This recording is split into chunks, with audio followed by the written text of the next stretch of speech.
Welcome to everybody to another rendition of the B&H virtual event space. As you see here, we have our DJI experts. So I want to thank them, first of all, a huge thank you to our sponsor, DJI, for today's event. We're talking about shooting marine wildlife with the new DJI Air 2S. Filmmaker Roberto Ochoa has joined us. Beautiful body of work, Roberto. So a huge thank you to you as well for coming on and giving us this presentation. For all of our viewers, if you are not a stranger to us, if you are a stranger to us, we want all your questions, whether it's about Roberto's work, anything you see here in the presentation, or any of the DJI products that we're going to talk about today. Please feel free to get your questions in. Hello to everybody on YouTube, live stream, Facebook who's joining us, and of course, those right here at home on Zoom with us. So welcome to all you guys. Thanks for having us. You guys are quiet. I was going to say, nobody else is Thank muted. you. I started this whole muting trend here going on, but now I had a moment. I was like, "Is he teeing me up? Is that what's happening?" Okay, but yeah, thank you so much. No, it's wonderful to have you guys on. I know we're gonna have a lot of questions. I know I have a lot of questions. We have a lot to get to, so I'm gonna kick it over to you guys. But thank you again for today's event. All right. Okay, I'm gonna share my screen here so you guys can see what we're doing. All right. Okay, so welcome to Shooting Ocean Wildlife with the DJI Air 2S featuring our buddy Roberto Ochoa. Welcome. Hey. So quick, the two DJI guys you have are myself. I'm Stuart Cram, so I'm a senior marketing manager at DJI. So I do a bunch of different things for DJI, and I'm based in both of us are based in Burbank, California. So I work with a lot of our partners in the film, TV, and photography space. I work with YouTube and Instagram content creators. And I also manage our official Facebook groups, which I'll talk about in another moment. And then I have my colleague, Donovan, who probably the most knowledgeable person I've ever met on DJI products, and is a incredible drone pilot that's flown for Marvel projects, Academy Award winning films, all sorts of stuff. So you're in good hands on the DJI stuff today. So just wanted to plug our Facebook groups really quick. So we have 10 different groups, but the biggest of which is the official owners group. It's about 130,000 people that are on that, and about a third of them are active every single day. I would say that's probably the best place for people to get help, to engage with other users, all that sort of stuff. So I'll try and drop a link in the chat about that a little bit later. So what are we doing today? So we have a couple different things. So first, I'll give you a brief intro, and then I'm going to have our buddy Donovan tell you a little bit about the DJI Air 2S, right? It'll be relatively short, I promise you. And then we'll get to Roberto and his adventures, and then we'll take some questions. So this is what you should expect.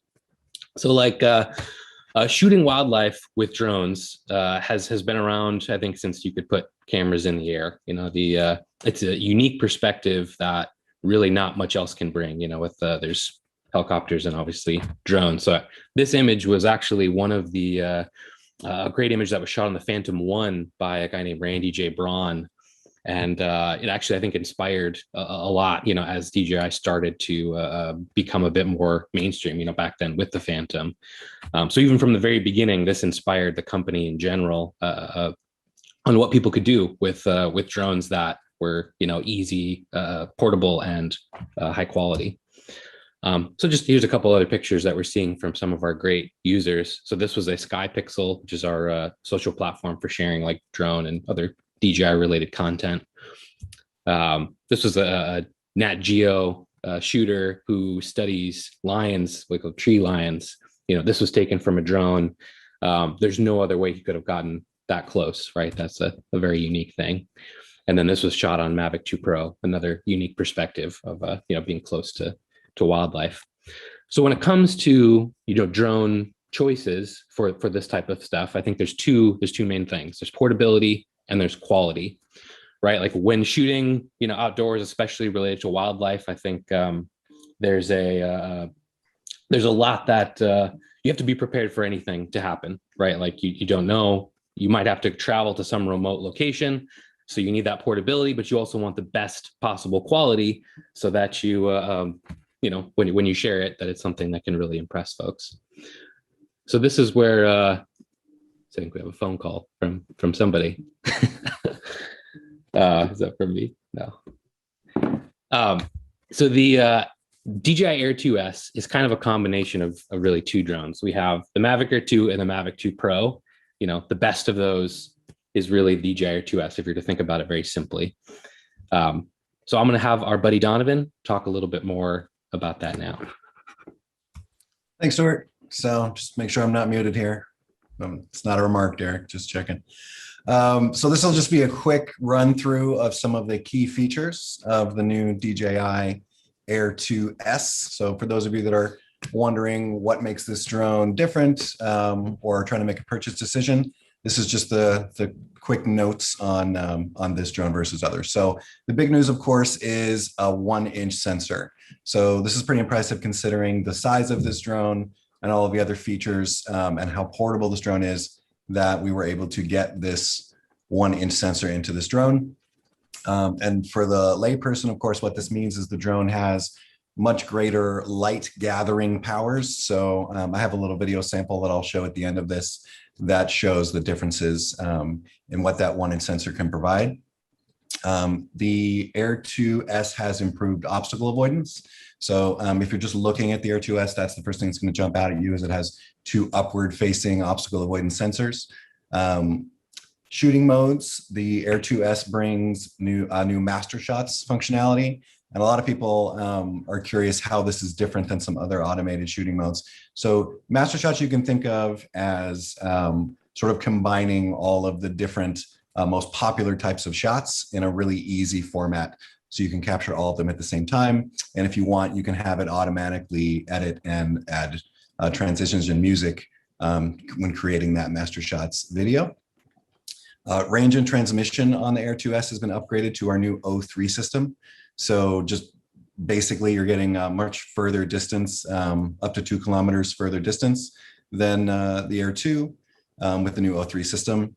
Battery life, honestly, in my personal tests, the flight time differences were insignificant, which is significant because it's carrying a full 1-inch sensor now, and a lot of technology is packed into this little drone.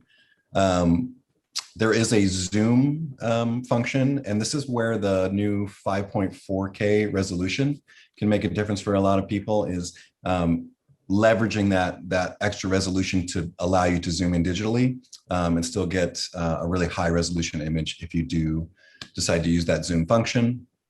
And then price-wise, which of course a lot of people are, that's the number one question. So coming in at $999 and having the 1-inch sensor, and a lot of the other functionality, it's pretty much the best drone value on the market today. And then just real quick, the Air 2S can shoot in 10-bit D-Log, for those of you that are wondering about that. It also has an HLG color format. It actually has a higher bitrate capability than the 2 Pro, which was at 120 megabit. Air 2S shoots at 150 megabit. And we have actually upgraded the optics, so you no longer have any type of physical barrel distortion. So you don't have to correct for that in post. And then, of course, big headline, 4K 60 frames versus 4K at 30 frames. So that's important to a lot of video shooters. And for the still shooters, you're looking at 20 megapixel stills for both 2 Pro and Air 2S. So you're getting the same 20 megapixels. For those of you that are curious about low light performance, so I did a quick little real world test using the Mavic Air 2, DJI Air 2S, and the Mavic Pro 2. So I literally set the drones side by side and I shot every 15 minutes after sunset until it was too dark to get a proper exposure.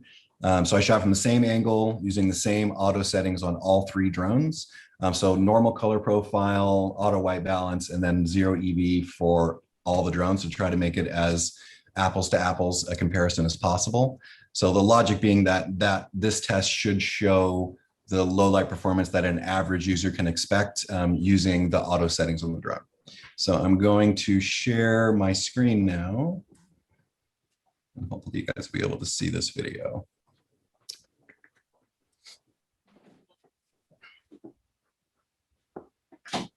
So It says I cannot share my screen. Host disabled participant screen sharing. Derek, can you check that? Oh, I know. Donovan, All you right. should be good on there. Thank you, sir. Instant gratification upgrades. All right, so you guys should see a screen that says Mavic Air 2 on top, yeah? Yes. Excellent. Okay. So this is a 1-minute video in 5-second intervals, and then you'll be able to see which drone is which, the title in the center here. So again, this is starting after sunset and then going until it's too dark to get an exposure. So starting here with Mavic Air 2. This is around 7:45, DJI Air 2S. And then this is Mavic 2 Pro. And then it'll cycle back 15 minutes later. So around 8 o'clock, Mavic Air 2, DJI Air 2S, and Mavic 2 Pro. And then we'll cycle to around 8:15, Mavic Air 2. And now we're getting right to the threshold for Mavic Air 2. Here's Air 2S, still a good exposure, low noise. Mavic 2 Pro, very similar, good exposure, low noise. And then Mavic Air 2, this is when we're wiped out, no possible exposure. DJI Air 2S, still able to expose. Now you see the noise floor starting to come up. And very similar result using Mavic 2 Pro. So for those of you that were curious about real world tests, that is the real world test. And I am going to stop my share. Perfect. All right, and I will give it back to Stuart now. Thanks.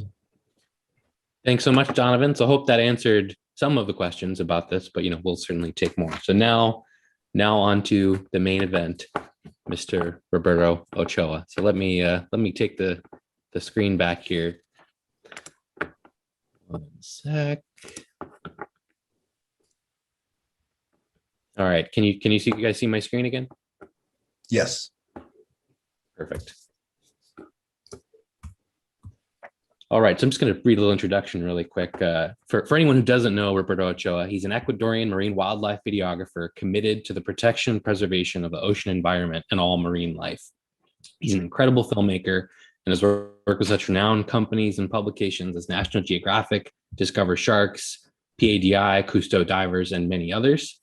And I grabbed this from your website and I really like this. His personal mission is to use his videos, which are often highly emotional, evocative, and very beautiful, to ignite a conversation about the future of our planet's natural wonders and inspire action. So thanks so much for joining us, Roberto. Thank you, Stuart. Thank you, everyone.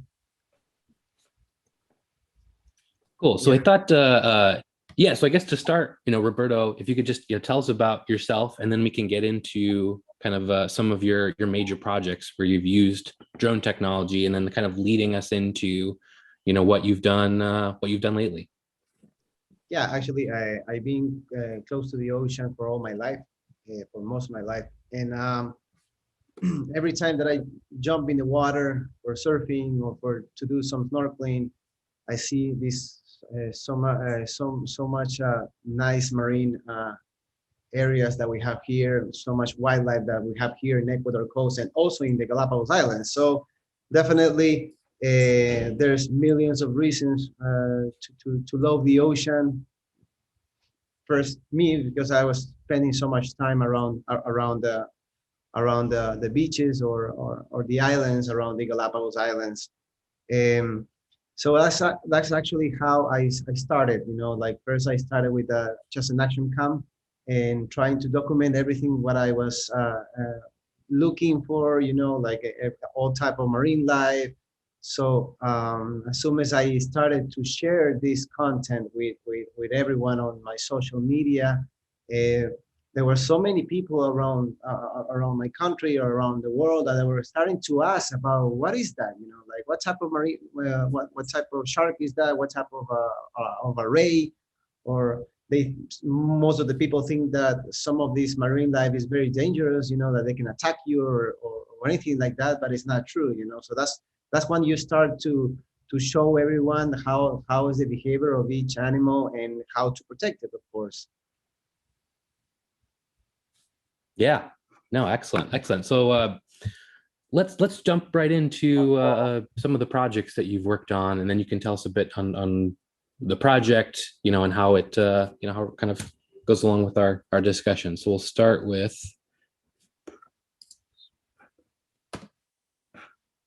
Let's see, and hopefully this isn't too loud.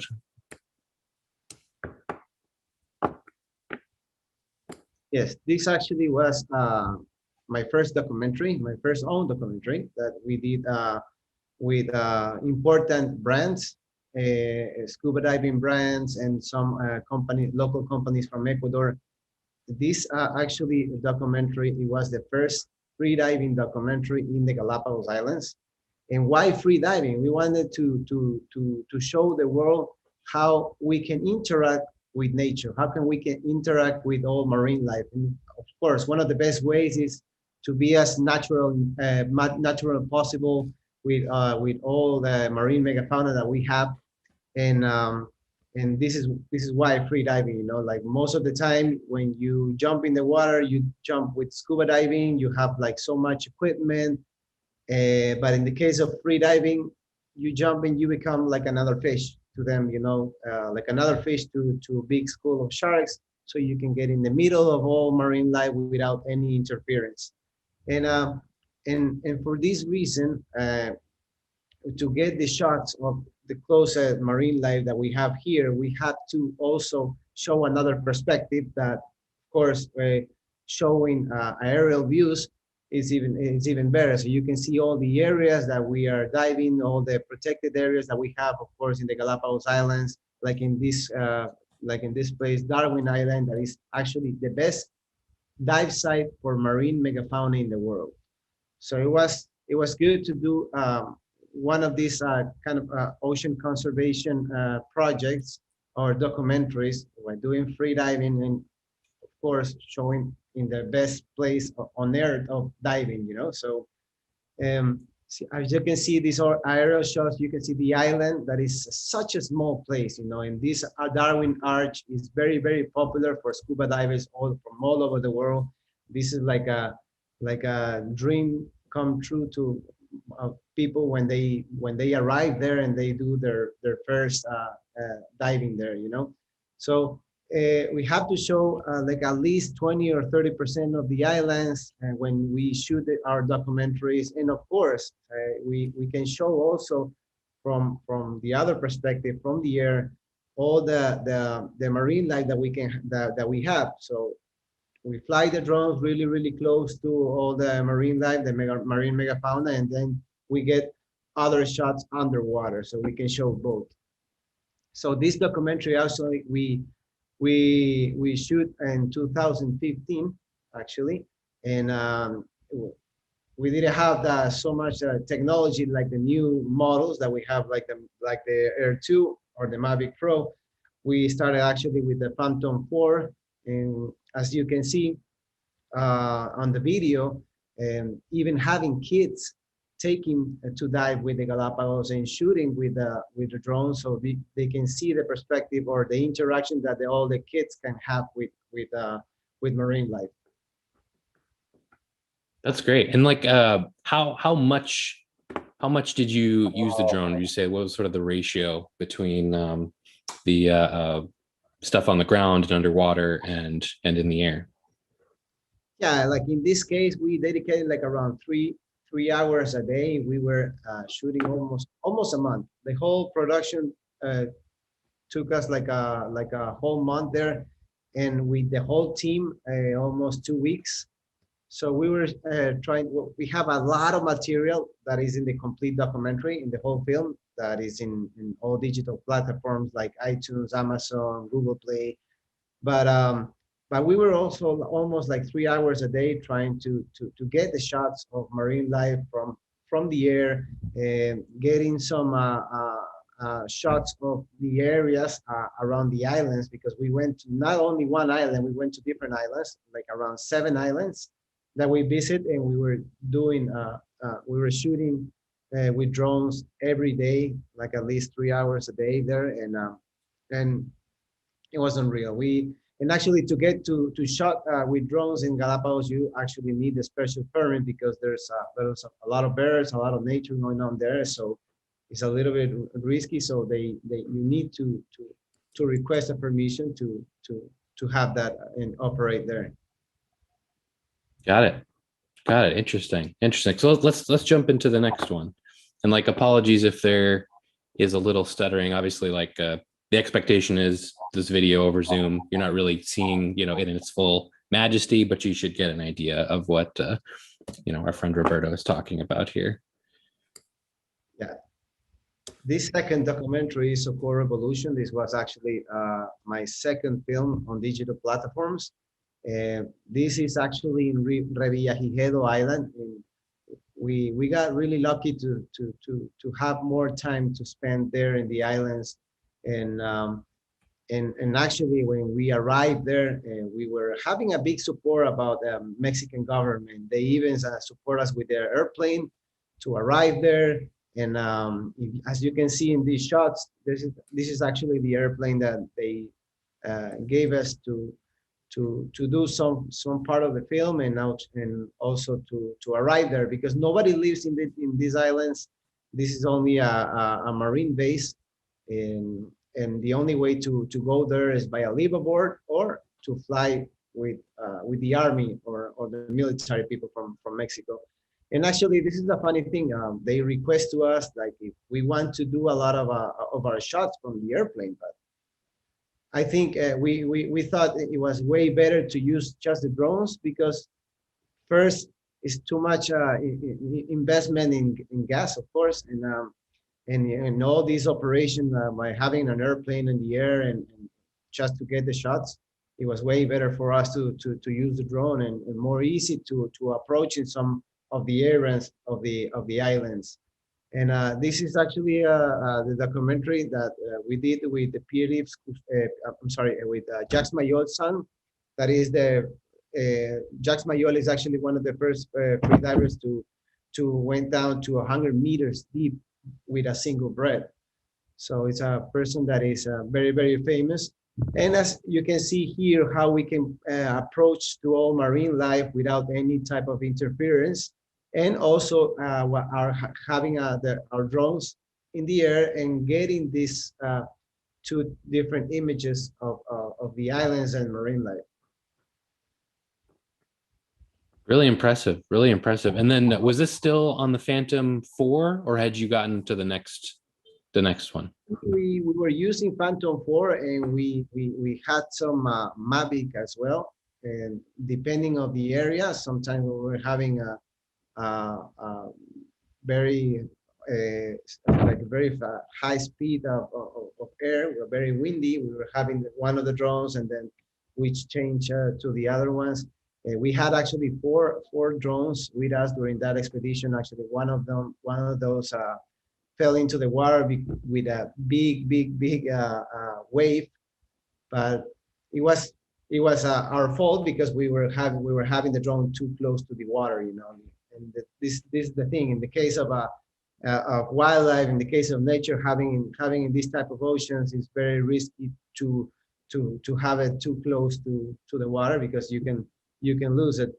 But now with the technology, like in this case the new Air S2, you can zoom, so you don't have to be really, really close. And this is actually what I'm gonna talk a little bit in our last video that we will show, that you don't need to have the drone too close to nature, because you can zoom and have better quality with those type of technologies. Yeah, no, that's a great point. No, that's certainly been helping a lot of people, even as that started to be implemented more with, say, like the Mavic 2 zoom with an actual zoom, and then in the some of the other zoom options in the later drones. So let's jump right into the next one.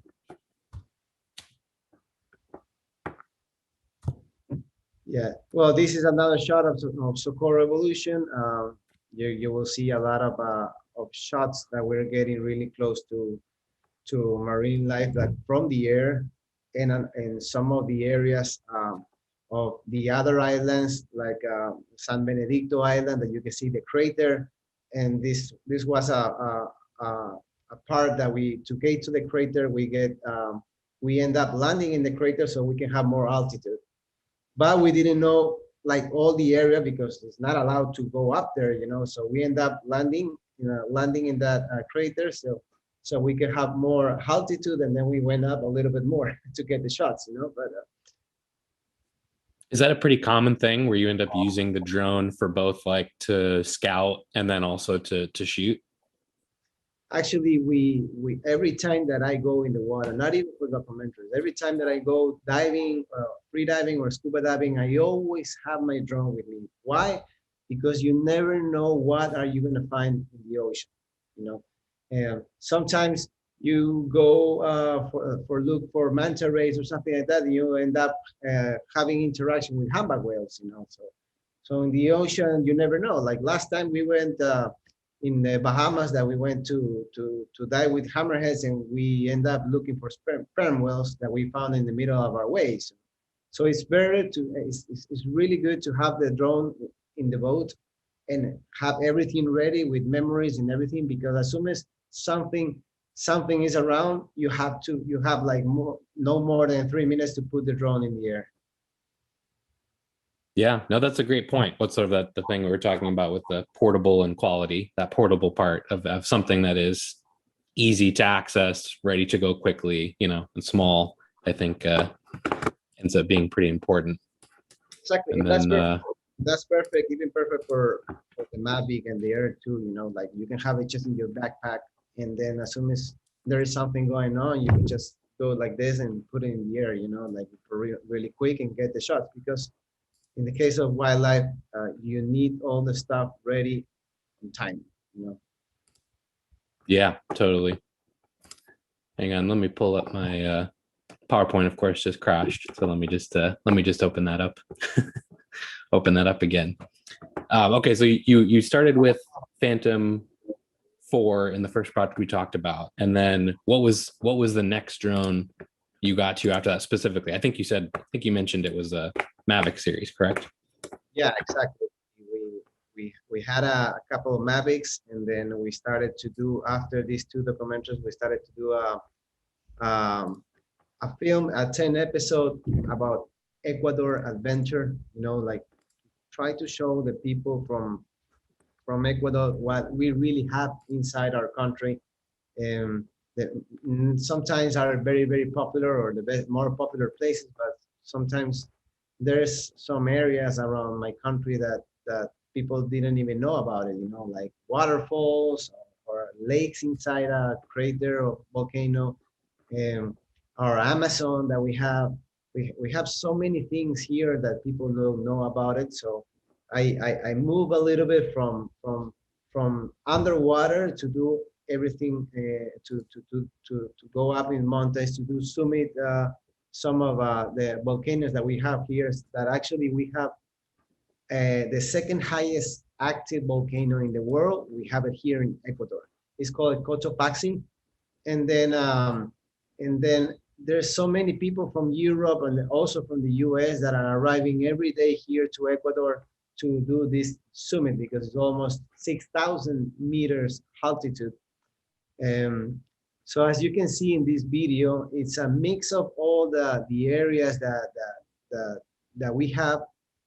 And of course, you know, like the best way to show everyone here is by using a drone, you know, because the only way that you can see how really is all these protected areas in all these places of nature. We also did some humpback whales. If you are in the boat, it's way better to have your drone up and get the shots of the humpback whales instead of just being in the boat with a camera, you know, because it's way more easy. You can get more close with no noise, with no distraction for wildlife. So we got really close to these humpback whales, that we didn't know that we were going to find. We were looking for manta rays, and we end up having this show with us right next to us, you know. And some other places like Mashpee, that is a hotel that is really famous, that is from National Geographic. And as you can see, getting really close and just fly the drones in the middle of trees.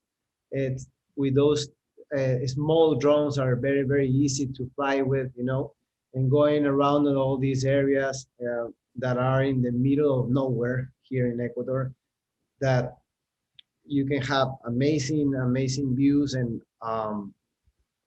discover so much wildlife inside there. And this place is actually, all these films are in my YouTube page. One of them is Cotopaxi, that is the highest, the second highest active volcano in the world.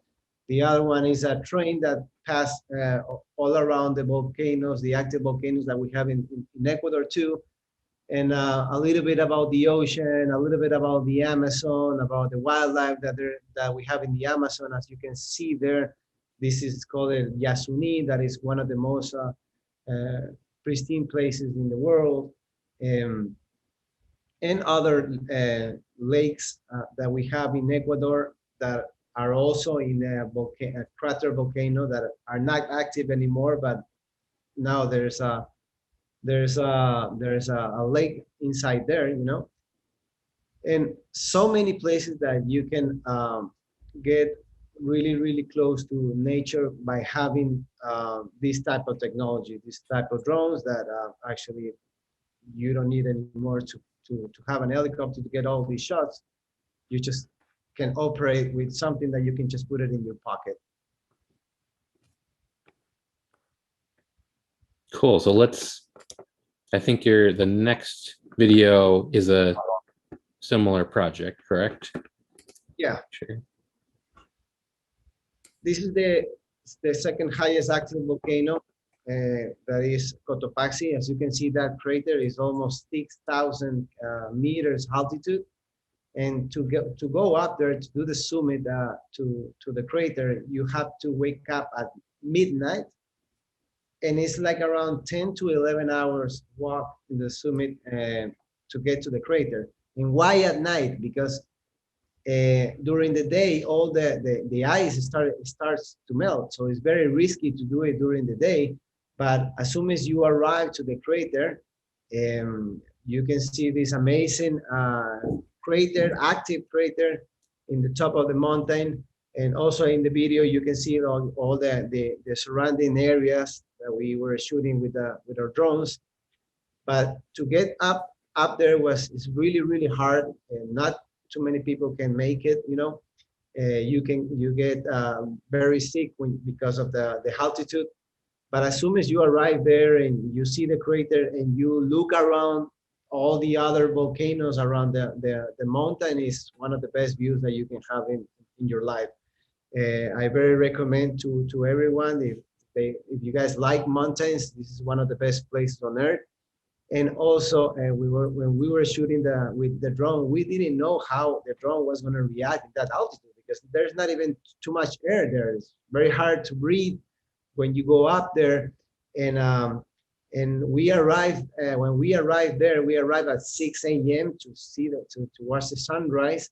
And as soon as we were there, I was like, you know what, I'm flying this, you know, like we have all the permits to fly the drone there. So I decided, you know what, I think nobody has done this before.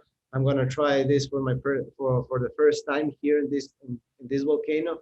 So we end up putting more than 6,000 meters altitude, the drone. And it was just magic. Imagine that, you know, like, and having all these amazing shots of the crater, but for another perspective, for a different perspective, that it was the air. As you can see, all the clouds are not even up, you know, you can see it. Yeah, also, that's incredible. The craters around, the other volcanoes around. So this is a spectacular place that you can visit. And this was the Mavic Pro that you used for this? This actually was my Mavic Pro. I thought it was going to have problems because of the temperature that we were there. It was very, very cold. So sometimes the temperature affects the battery. So sometimes you get up there and then you put your equipment to work, and then nothing, all the batteries ran out. But nothing. I didn't have any problem, and we end up getting all those shots there. really incredible. Yeah, no, I mean, I'm sure, especially back then, early on, there's so few things, with that, being able to capture something like that. Well, cool. I think that brings us up to, let's see, up to today, right? Or not today, but in the last 2 weeks, right? Yeah, this last week was really, really amazing. We decided to go to Bahamas, and actually it was my first time using the drone, the Air 2, and it was unreal actually when we put it to fly, because it was so fast, so fast. And as soon as we saw the sharks, we got our drone really, really close to it, and it was a little bit windy, so we didn't know if put it very, very low to get the shots. And this actually when I did a little bit of zoom, so I can get better cost for sharks. And we were actually trying to find the sharks with our drone. This place is a very popular place to dive with tiger sharks, and this is only 8 meters deep. All this area of Tiger Beach. So with the drone, it's very easily to see, because they are not too deep. Maximum they are like 5 to 8 meters deep. So we were going around, and as soon as we put the drone there, all the sharks were a little bit interested. So we went down with the drone and get all the shots just by doing a little bit of zoom. And then as soon as we found that area, we got close with the boat, and then we started to get everything ready so we can jump and have all this action with marine life, with all these sharks. Sometimes we're having like 20 or 30 sharks around us. Just believe that, it was unreal. Wow. These 2 days that we were in the water, actually, every time that we come back, we just came back to the boat just to drink a little bit of water and just fill up the tanks again and going back, because this area is a very unique place to dive with tiger sharks. And the tigers there are huge, the size 5, 6 meters, imagine that. And having like around 7 or 8 sharks as that size are going around you and coming really close to you, and sometimes starting to have a little bit of interaction with them. It's unreal. As you can see, this is the part from the bottom, the part from the air with the map, with the drone, with the Air 2, and it was such an unbelievable experience that we had last week. And I came back yesterday, and we were doing all the post-production, do it a little bit quick so we can show it today to everyone. Yeah, so anyone watching, no one has seen any of this yet. This is made just for you. Exactly. Yeah, we didn't post any kind of videos. We just did a small. I posted on my Instagram just a small shot of a tiger shark and just some pictures, but we didn't post anything because we wanted to show the audience today and during this hour. There he is. Yeah, really, really incredible. And like how how difficult is it to find places like that where there's so much activity? Is it pretty rare? Have you gotten, better at finding it? Well, this is the real problem actually. When you're on the boat, you don't know where all marine life is. Mm-hmm. Maybe it's right next to you. Maybe it's like 500 meters or something like that. So that's why it's good to operate, to learn how to operate a drone and have a drone with you, because as soon as you put that in the air, you have like a helicopter right next to you, so you can operate and find all the marine life. It's very, very, very easy to find the humpback whales or even find dolphins. I remember sometimes when I go to Hawaii and we started to like trying to find dolphins and this type of marine life without a drone. It was very difficult because you cannot see it. You have to put your face underwater to see if they are around, but maximum you're going to see like around 50 meters or 60 meters, but that's it. by having a drone, you can go like at least like a couple of miles and go around and just put the camera down to see what you can find, and then you can approach with the boat and get all the footage. So it makes all the everything make for us makes very easy, more easy, because we can have in less time have all this interaction with marine life, because you can find easily with all the sharks or the humpback whales or dolphins or even whale sharks from Galapagos. Yeah. Well, and then with you now using the Air 2S, how did that compare to your experiences with, with Phantom 4 and Mavic Pro? What were some of the things that you noticed? Well, now with all the technology that the new drones have, about giving you the time of what you have of battery, or the speed that you can that you can operate the drone, and also the zoom, like all these new stuff that has the new Air 2S, makes you all your time when you're working very easier, because you can get more close to marine life, or get close to the water by having the drone close, because you can use the zoom, or as soon as you find something and you put in the air the drone, you can get more faster, because it's way faster with this new technology. And also such as small equipment, actually I have it over here, and as soon as you just do it like this, you can just put it in the side of the pocket from your backpack, just like this. So as soon as you find something there, and that was actually the problem before with the other drones, because the size of the other drones were bigger. So we used to have like a big box just for the drone. Now with this, you can just put it like this, and then take it out really quickly and put it in the air. Yeah, absolutely. Well, so we'll jump into some questions here in just a couple of minutes. But one thing I did want to ask, you've been now flying drones for how many years? 5 to 8, somewhere in there. What are some of the things that you have learned? It could be about drone technology in general, could be about specifics. What are things that would be helpful for anyone who is trying to head out to these type of locations and doing what you're doing? Actually, now that all the new drones have this type of technology, first of terms of the battery, that you can know about how many minutes of your time you have the drone, so you can have it back in the boat.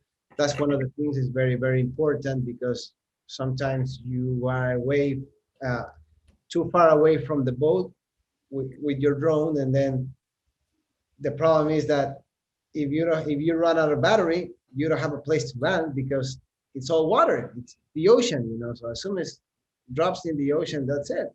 That was the real problem. Now with the new technology, you can have the drone having the control that the drone will come back and tell you in time that you need to bring the drone.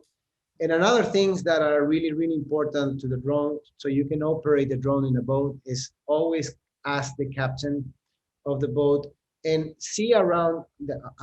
look around the area that you will operate, because sometimes GPS or some type of equipment will affect the operation. So I know a lot of people that a couple of years ago were telling me that they flew the drone in Galapagos, and as soon as after 5 minutes they went down because of GPS or stuff like that from other boats. So it's better to talk with the crew and let them know that you're going to fly the drone, and as soon as they know that, they're going to turn off everything and stop the boat, so you can operate by having any type of problems or damages with your equipment. So that's actually one of the best things. And of course, with the new Air 2, you can zoom, so it's better. It's a perfect way so that you can get close to wildlife by having the drone too close to them, because they can see, or they can see the drone too close, or they can hear a little bit of noise, and they can distract them, and they sometimes they move to another place. So it's gonna be a little bit hard to shoot. But now with the new technology that you can zoom and all that, will support a lot all the footage that you need. Yeah, great tips. Thank you for that. No, they're very helpful. So yeah, so I guess let's we can do some questions here, you know, with you, Derek. I think we have some questions in the chat.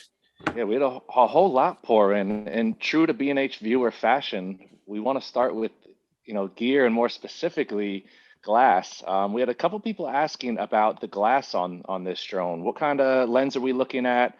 Is there any specs on this lens that make it stand out from anything in the past, or anything call outs on that? Sure. Donovan, do you want to take that one?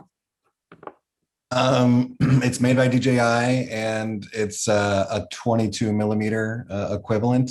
I don't have any other spec other than that. So that's as much as I can answer on that one. Yeah. So is it slightly narrower than the Mavic 2 Pro, if I remember right? Am I thinking of that correctly? Mavic 2 Pro is 28. Okay, so wider yeah, actually. Mavic Yeah. Air 2 is 24. So that's probably what you were thinking about. Yeah. Okay. How much does that play a role, Roberto? The focal range, does that play a role with what you're doing out there? How close you have to get? What kind of shots you're framing up? Well, I remember sometimes when we were having the drone, the Mavics getting close to dolphins or manta rays during our expedition in Socorro. And the problem was that every time we get too close, there was a wave coming in. We didn't see the wave, and that's it. You know, we lost the drone twice there, and we end up coming back with just half of the drones that we had in the expedition. You know, so with the new one, we were able to get really close footage to the sharks that we found there. I was even only the 2 meters altitude. That's like around 6 foot.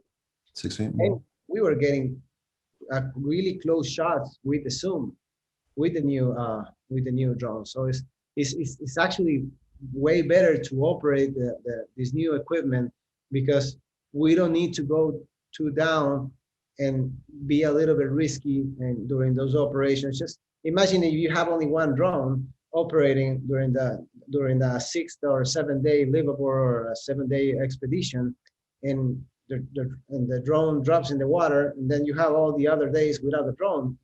So with this equipment is perfect, you know, because you're gonna save a lot of problems when you are during a vacation or during these type of trips. Yeah, that's a huge benefit of that 5.4K resolution too, is that you can, you know, as for Roberto's purposes, you know, you can frame super wide, and then also you can digitally push in if you want. But just capturing wide in 5.4, you have all this latitude in post to reframe, to push in, to move around. It's pretty awesome. I was actually going to ask about that, Donovan, about the capabilities, because we did have a fair amount of questions that came in as far as on the stills end, RAW, the ability to save in RAW, and what we're looking at as far as video output for people who wanted to do a little more post. So can you either you or Roberto talk about the latitude that you do have with post processing images and images and video? Yeah, I can handle the tech end. So you absolutely can capture in RAW for stills. With video, you have 10-bit D-Log or the HLG color space. So you're getting, you know, that full 10-bit. So it doesn't shoot raw video. If I understand that question correctly, it does shoot raw stills. So you have full RAW for your stills, and you can shoot in the hybrid JPEG and RAW mode. So you have both, or you have that full 10-bit in your 5.4K. Yeah, I think that does cover that on the spec end. Roberto, I mean, what is it like processing the files? Everything looks pretty natural. Doesn't look like you have to do too much, if I can go based on the raw footage I've seen from these drones. And actually, if you see my social media, we don't do too much post-production. And actually, with the cameras that we use now, we just do some crops sometimes, because we don't even need to put color or anything like that. the technology of the new lenses that we operate now with these drones is very easy just to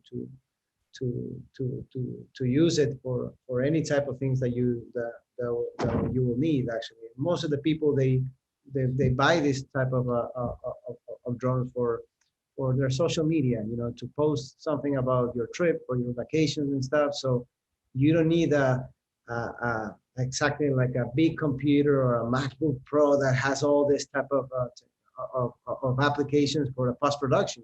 You just with the images that you can have, like your raw images, you can just crop it a little bit and just put it on social media, and that's it. Like it's no more all this editing. I was just talking about this the other day. We were having a conversation about drone footage, and everybody throws out the word cinematic now. It's like cinematic is the thing. It's the look that everybody goes for. And it does. I mean, the footage, you look straight out of camera, it just has a cinematic feel to it already. It's inherently a better, just the vantage point, the quality. I mean, the demonstrations that you were doing, Donovan, that blew me away, because that was one of the things that I always think about is, well, how far have drones come in the low light capabilities? And I think that demonstration you did showed it perfectly. It wasn't probably, what most people would think as like a lab setup. You're just out there on the water, and what you see is what you get. Yeah, absolutely. And that's kind of why we thought that would be valuable is, that's literally a real world test. And I drove out to the shore, I put 3 drones together, everything on auto, everything the same. So that's representative of what you can get without tweaking anything, without having any photography knowledge at all. You're able to get like all that post sunset. Yeah, that's just incredible. Now, we had a question on the customization. If you, Roberto, is there anything you customize? Do you use the ND filter? Do you add any filters? Is there really an ability to customize? I know you want to keep the weight down and don't want to mess too much with the drone.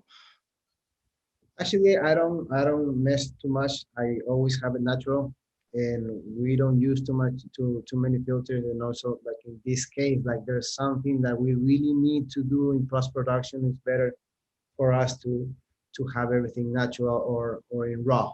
So that's why we don't use too much, because when we don't know, actually, when we find wildlife, sometimes this type of footage that you shot yesterday, will use it for just to do a story in your Instagram, or maybe for BBC. You never know. So most of the stuff that I shot with, I put everything in raw, so I can have it also to edit it a little bit in case if there is something going on about this footage in the future.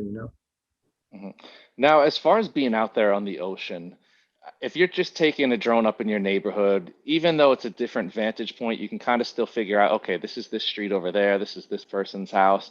When you're out there on the open water, and if you're pushing the limits of how far you can get away, I know everybody always says don't go too far from the drone. Is there ever a sense of disorientation? Now, I know that the drones have the technology that kind of saves you for getting it back, but as far as setting up your shots and what you're looking for, does it just all look the same? Like, I mean, you're just looking at ocean, right? Look in the ocean, or also some of the islands that you have around. And this is actually in some of the areas, like a couple of years ago that we went to French Polynesia, and we were shooting humpback whales, and we were in one of the sides of the island, and then we were just having a little bit of lunch and stuff, and I put the drone to fly, and we were there like for around 2 or 3 hours looking for humpback whales. We couldn't see anything there. We were waiting and waiting, because that's the thing about the ocean. You never know when are you going to find it. And as soon as I put the drone and I went to the other side of the island with the drone, we didn't see the drone where it was. So we were only using our cell phone by seeing the screen where to find the drone, where exactly where the location was. And when we saw that, we saw the humpback whales from the drone, and we're like, all right, let's get ready. Like let's put all our stuff ready and leave our food in the refrigerator and come back in the water, because there is action going on. So we had to be there like at least in 10 minutes. So So with the drones, they are perfect because first you will see exactly like in what part of the islands you can find the stuff that you're looking for, or and also how much time it will take, because in the control and your phone, you're gonna see like how far it is, also, So okay, this will take like 3 minutes to get there. Perfect. Let's do it. And we had a question on batteries. I know this is always a big question. Number one, how many batteries do you carry? Is there an amount that you recommend people have as backups? And we have a fun follow-up question. Have you ever run into the circumstance where you were filming a shot and you had the great shot and you're like, oh no, it's time to get back. I gotta start getting a new battery in here. Okay, so in the case of the Air 2, I think it's perfect to get this type of this deal, actually, because you have 3 batteries, and the batteries are charged really quick if you run out. So I don't think it should be a problem if you want to start shooting, or like if you have a trip and you have these vacations going on, like if you made, I don't know, you're going to French Polynesia or Hawaii or whatever place to look up into nature. Just having 3 batteries, I think, will be perfect. You're not going to need more than that. And one, actually, a really funny story about my first drone, my first Phantom. I had my Phantom, and during that time there was no anything about the timing, about the battery. So I think it was, I don't know how many minutes, but I saw the watch. I was like, you know what? I have to get it back. I have to get it back. I have to fly it back to the boat. And we were having some amazing footage of seals, and we were like around 50 meters away from the island, and we were shooting the seals from the boat. And then I was so excited because I had that footage, and I just wanted to have my drone back and get the memory and start looking for all the footage that we took. And then the drone, like after 10 or 15 meters close to the boat, I saw it right in front of me, like going into the water. I was like, no, the battery. During that time, there was no anything. There was no app during that time. So I was like, I gave the remote control to a friend, and I jump in the water to see if I can make it. And no, I lose it. No. I'm sorry. I didn't want to end this on a negative note. I didn't want to, Well, the positive is now you have active battery technology that not only tells you how much flight time you have, but it takes into account how far away you are. So there's the happy ending. Exactly. I mean, that's probably as useful as a feature you'll ever use. Exactly. And actually that feature, after that, I know that, okay, perfect. I know I'm not going to wait more time. I'm just going to have my drone back and change the battery and go back again, because I don't want to miss that. I'm just going to change the battery and do everything quick, But that was like almost like 6-7 years ago. So, well, come a long way. I want to thank you guys again, Roberto, Stuart, Donovan. This has just been a super informational and entertaining presentation. Huge thank you again to our sponsor for today's event, DJI.